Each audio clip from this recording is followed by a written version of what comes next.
आप सभी का ग्राम सेवा न्यूज चैनल में तहे दिल से स्वागत करती हूँ। दिनांक 3 जानेवारी जिल्हा परिषद होकर्डा येथे बालिका दिन व सावित्रीबाई यांचा जन्मदिन साजरा करण्यात आला।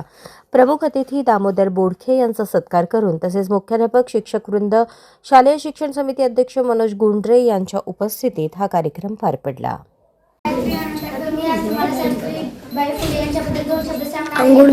तुम्ही शांतपणाने ऐकून घ्यावी ही माझी नम्र विनंती।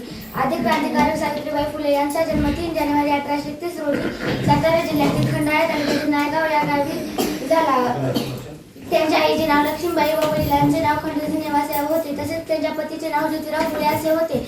जेव्हा महात्मा फुलेंनी 1848 साली पुण्यात भिडे यांच्या वाड्यात मुलींची पहिली शाळा सुरू केली, तेव्हा सावित्रीबाई फुलेंनी शिक्षिका म्हणून काम सुरू केले।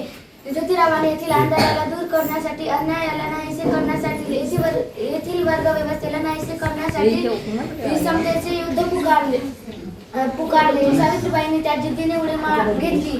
सावित्रीबाई फुले यांचा मृत्यू 10 मार्च 1897 रोजी झाला।